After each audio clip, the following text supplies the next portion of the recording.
তাহলে একটু জড়াই দিই তো মানে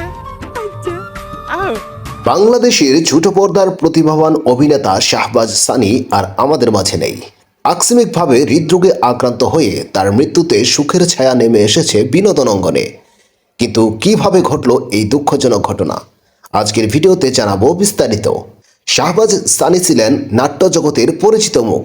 তার অভিনয় দক্ষতা দর্শকদের মন জয় করেছিল খুব অল্প সময়ে, কিন্তু হঠাৎ করেই মাত্র 32 বছর বয়সে তাকে বিদায় নিতে হলো। সূত্র জানাচ্ছে, রোববার দিবাগত রাত 3টা 30 মিনিটে হৃদরোগে আক্রান্ত হয়ে শাহবাজ সানি শেষ নিঃশ্বাস ত্যাগ করেন।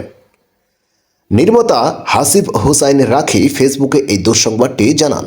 জানা গেছে, মৃত্যুর কিছুদিন আগে থেকেই তিনি বুকের ব্যথায় ভুগছিলেন।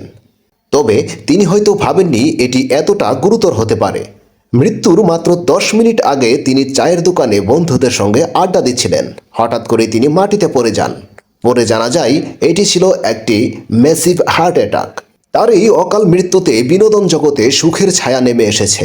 সহকর্মীরা সামাজিক যোগাযোগ মাধ্যমে সুখ প্রকাশ করেছেন। আমরা সবাই তার বিদেহী আত্মার শান্তি কামনা করি।